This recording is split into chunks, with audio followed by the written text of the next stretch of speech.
आज हम मुरली की गहराइयों में उतरेंगे, एक ऐसे आध्यात्मिक ज्ञान को समझेंगे जो दुनिया को एक बिल्कुल ही अलग नजरिए से देखता है। तो चलिए इस खास सफर पर निकलते हैं और देखते हैं कि इसमें क्या राज छुपे हैं। हर मुरली की शुरुआत होती है ओम शांति से। ये सिर्फ एक ग्रीटिंग नहीं है, असल में ये एक पावरफुल वाइब्रेशन है जो मन को बाहर की भागदौड़ से खींचकर अंदर की शांति में ले आती है। ये हमें उस स्टेट में तैयार करती है जहां हम गहरे से गहरे ज्ञान को समझ सकें। किसी भी हल को जानने से पहले प्रॉब्लम को समझना बहुत जरूरी होता है ना? मुरली की शुरुआत भी यहीं से होती है। वो सबसे पहले हमें इस दुनिया की असलियत से रूबरू कराती है, जिसे वो कहती है दुखों का संसार। मुरली में एक बहुत ही कमाल की एनालॉजी दी गई है। कहा जाता है कि ये दुनिया एक हॉस्पिटल की तरह है और यहाँ हर आत्मा एक बीमार की तरह है। किसी को क्रोध की बीमारी है तो किसी को लोभ की, किसी को अहंकार की। हर कोई किसी न किसी पीड़ा में है और बस यही सोच रहा है कि इस बीमारी से, इस तकलीफ से छुटकारा कब मिलेगा। ये मिसाल हमें अपनी रूहानी हालत का आईना दिखा देती है। अच्छा, मुरली दो तरह के दुखों में फर्क बताती है। एक होता है हद का दुख, मतलब हमारी अपनी पर्सनल छोटी मोटी परेशानियां जैसे नौकरी या सेहत की दिक्कतें, और दूसरा है बेहद का दुख जो किसी एक का नहीं बल्कि पूरी दुनिया का, इस पूरे युग का दुख है। ये जन्म मरण के चक्र से जुड़ा हुआ दुख है। तो मुरली का जो फोकस है वो इस बेहद के दुख को मिटाने पर है। तो सवाल उठता है कि अगर ये दुनिया दुखों का एक हॉस्पिटल है तो फिर इसका डॉक्टर कौन है? यहीं से मुरली हमें प्रॉब्लम से सल्यूशन की तरफ लेकर जाती है। वो उस दिव्य शक्ति के बारे में बताती है जिसे बाप कहा गया है, जो इस रूहानी बीमारी का इलाज करने के लिए आते हैं। मुरली के हिसाब से इस दुखों की दुनिया में एक सुप्रीम टीचर आते हैं जिन्हें बहुत प्यार से बाप या पिता कहा गया है। वो ज्ञान के सागर हैं, मतलब उनके पास इस दुनिया के शुरू से लेकर बीच और अंत तक का पूरा ज्ञान है और वो यही ज्ञान हमें देने के लिए आते हैं। लेकिन मन में एक सवाल तो आता ही है कि ये दिव्य शिक्षक ठीक अभी ही क्यों आते हैं, किसी और समय क्यों नहीं? इसका जवाब मुरली के टाइम साइकिल के कॉन्सेप्ट में छिपा है, जो हमें एक बहुत बड़े कॉस्मिक ड्रामा की तरफ लेकर जाता है। तो ठीक है, बाप आते हैं, पर ये ज्ञान दिया कैसे जाता है? मुरली इसे एक बहुत ही खूबसूरत मेटाफर के जरिए समझाती है। इसे वो कहती है ज्ञान का एक दिव्य नृत्य।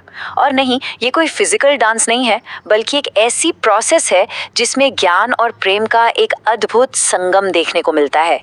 जैसा कि मुरली में कहा गया है, वास्तव में है ज्ञान की डांस। मतलब ये कोई ऐसी किताब नहीं है जिसे बस पढ़ लिया और हो गया। नहीं, ये एक लिविंग नॉलेज है, एक डायनामिक ज्ञान है जो रोज दिया जाता है और ये आत्मा को परमात्मा के साथ एक रिदम में ले आता है। ये ज्ञान का सीधा संवाद है जो इसे बाकी धर्म ग्रंथों से बिल्कुल अलग बनाता है। और इस ज्ञान के नृत्य का सबसे जरूरी स्टेप क्या है? वो है मन मनाभव, यानी अपने मन को एक बाप की याद में लगाओ। यही पूरी मुरली का सार है। सुनने में ये शायद आसान लगे, लेकिन मन इतना चंचल है कि इसी एक बात पर सबसे ज्यादा मेहनत लगती है और सबसे ज्यादा रुकावटें भी आती हैं। चलिए अब जरा एक कदम पीछे हटकर पूरी बिग पिक्चर को देखते हैं। ये सब कुछ आखिर हो कहाँ रहा है? मुरली हमें 5000 साल के एक बहुत बड़े कॉस्मिक ड्रामा का परिचय कराती है, जिसमें हर एक आत्मा एक एक्टर है जो अपना अपना पार्ट प्ले कर रही है। ये पूरा साइकिल 4 मेन एजेस से गुजरता है: सतयुग, त्रेता युग, द्वापर युग और कलयुग। ये गोल्डन एज की प्योरिटी से शुरू होता है और आयरन एज के अंधेरे में जाकर खत्म होता है। और सबसे कमाल की बात यह है कि ये ड्रामा हर 5000 साल बाद एग्जैक्टली हूबहू रिपीट होता है और हम सब इस वक्त कलयुग के बिल्कुल अंत और सतयुग की शुरुआत के बीच के एक छोटे से लेकिन सबसे जरूरी युग, संगम युग में है। इस 5000 साल के ड्रामा में हर आत्मा अपना अपना रोल निभाती है और ज्यादा से ज्यादा 84 जन्मों का सफर तय करती है। जो आत्माएं सतयुग में अपनी जर्नी शुरू करती हैं, वो इस पूरे साइकिल से गुजरते हुए अपने 84 जन्म पूरे करती हैं। तो ये जो 84 का नंबर है, ये आत्मा के पूरे अनुभव का एक प्रतीक है। तो फिर इस संगम युग का मकसद क्या है? ये वो वक्त है जब सबसे बड़ा ट्रांसफॉर्मेशन होता है। ये वो पल है जब दुनिया लोहे के युग यानी कलयुग की काली रात से निकलकर सोने के युग यानी सतयुग की सुनहरी सुबह में कदम रखती है। ये स्लाइड दो दुनियाओं के बीच का फर्क साफ साफ दिखाती है। एक तरफ है कलयुग की रात, जहां घोर अंधियारा है, दुख ही दुख है और अपवित्रता है, और दूसरी तरफ है सतयुग का दिन, जहां सुख, शांति और पवित्रता का सागर है। मुरली के अनुसार ये सतयुग इसी भारत भूमि पर था जब ये पावन भूमि हुआ करती थी। तो ये बदलाव मुमकिन कैसे होता है? बाप से मिले हुए ज्ञान से हमें तीसरा नेत्र मिलता है। अब ये कोई फिजिकल आंख नहीं है, बल्कि एक डिवाइन इंटेलेक्ट है, एक दिव्य बुद्धि है, जिससे हम इस 5000 साल के साइकिल को, अपने 84 जन्मों की कहानी को और अपने असली स्वरूप को एकदम साफ साफ देख पाते हैं। इसी को स्वदर्शन चक्र फिराना भी कहते हैं। तो इस सारे ज्ञान को अपनी रोज की जिंदगी में कैसे लाया जाए? मुरली इसे बहुत ही सुंदर और आसान से कॉन्सेप्ट्स में समेट देती है, जिसे वो एक प्रैक्टिकल प्रैक्टिस की तरह हमारे सामने रखती है।